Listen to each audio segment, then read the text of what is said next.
America పోలీసుల చేతిలో పాలమూరు వాసి హతమయ్యాడు. జిల్లాకు చెందిన నిజాముద్దీన్ కాలిఫోర్నియాలో నివాసం ఉంటున్నాడు. రెంట్ విషయంలో ఫ్లాట్ ఓనర్తో ఘర్షణ జరిగింది. ఆ సమయంలో కాలిఫోర్నియా పోలీసులు నిజాముద్దీన్ కాల్చి చంపారు. గొడవ సమయంలో నిజాముద్దీన్ చేతిలో కత్తి ఉందని చెబుతున్నారు పోలీసులు. అయితే నిజాముద్దీన్ అమెరికా పోలీసులు ఎందుకు కాల్చారో స్పష్టత లేదని కుటుంబ సభ్యులు ఆవేదన వ్యక్తం చేస్తున్నారు. కుమారుడి మృతదేహం స్వదేశానికి రప్పించాలని విజ్ఞప్తి చేస్తున్నారు. విదేశాంగ మంత్రి జయశంకర్కు తల్లిదండ్రులు లేఖ రాశారు. వాషింగ్టన్ డీసీ భారత కాన్సులేట్తో సంప్రదింపులు జరపాలని కోరారు నిజాముద్దీన్ తల్లిదండ్రులు. నమస్కారం, నా కొడుకు మొహమ్మద్ నిజాముద్దీన్, నేను తండ్రి మాట్లాడుతున్నాను. నా పేరు హసనుద్దీన్. నా కొడుకు 2016లో ఫ్లోరిడా కాలేజ్ ఆఫ్ ఫ్లోరిడా పోయిండు. అక్కడ ఎంఎస్ చేసిండు. ఎంఎస్ చేసిన తర్వాత సోజ్ కంపెనీలో పనిచేసిండు. సోజ్ కంపెనీలో పనిచేసిన తర్వాత ఆయనకు ప్రమోషన్ దొరికింది. గూగుల్ కంపెనీలో కాలిఫోర్నియా పంపించిండు. వీళ్ళే పంపించిన తర్వాత ఆయనకు ఎక్స్టెన్షన్ చేయలేదు. వీసా పాస్పోర్ట్ ఎక్స్టెన్షన్ చేస్తాము పంపిస్తాము ఇంటికని చేయలేదు. ఆ తర్వాత ఎక్స్పైర్ అయిపోయినాక మళ్ళీ గవర్నమెంట్కి వెళ్ళి అప్రూవల్ తీసుకున్నారు. ఈయన 6 months కొరకు అప్రూవల్ తీసుకున్నాక వీళ్ళకు ఏం చేస్తారేమో అని వాళ్ళు దమా ఖరాబ్ చేసినారు. ఎరిక్ థామ్సన్ని పక్క ఆయన ఇంటి పక్కన ఒక రూమ్ ఇచ్చిండు. ఎరిక్ థామ్సన్ అనే ఆయన సిఐడిని ఇన్ఫర్మేషన్ కూడా పెట్టినారు. ఏసీ బంద్ చేయడం స్టార్ట్ చేసినారు. ఏసీ బంద్ చేస్తే ఎట్లా ఉండాలి అని పిల్లగాడు వర్షన. ఈరోజు 18 దినాలే. 18 తర్వాత ఇన్ఫర్మేషన్ వస్తుంది. మా కొడుకు స్నేహితుడిని ఫోన్ చేసి చెప్పారు, మీ దోస్తు.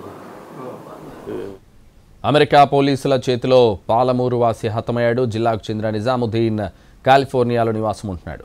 రెంట్ విషయంలో ఫ్లాట్ ఓనర్తో ఘర్షణ జరిగింది. ఆ సమయంలో కాలిఫోర్నియా పోలీసులు నిజాముద్దీన్ కాల్చి చంపారు. గొడవ సమయంలో నిజాముద్దీన్ చేతిలో కత్తి ఉందని చెబుతున్నారు పోలీసులు.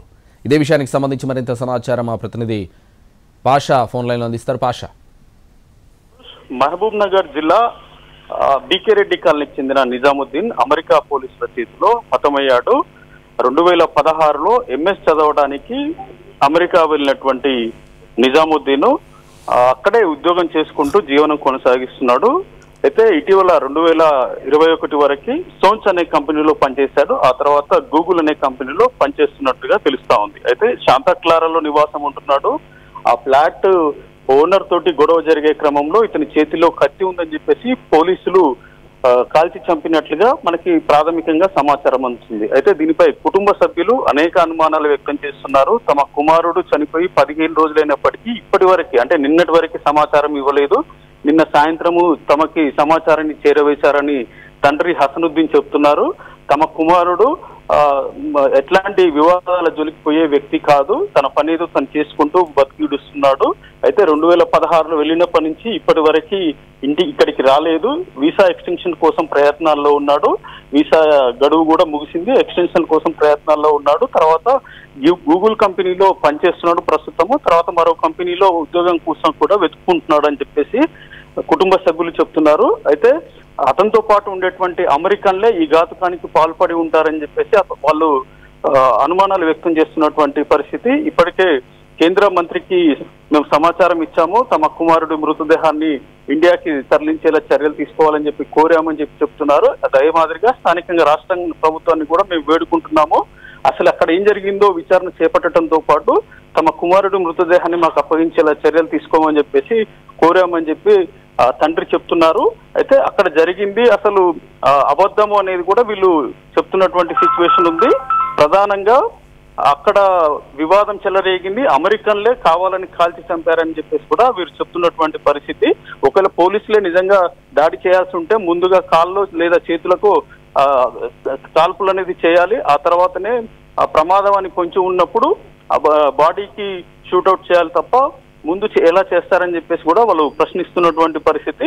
మొత్తం మీద శాంటా క్లారాలో నివాసం ఉంటున్నటువంటి నిజాముద్దీన్ గడిచిన 9 ఏళ్లుగా అక్కడే ఉంటున్నాడు. 9 ఏళ్లుగా వీసా ఎక్స్టెన్షన్ అయింది. చదువు పూర్తి చేసుకొని ఒక ప్రైవేట్ కంపెనీతో పాటు ఇటీవల గూగుల్లో చేరాడు.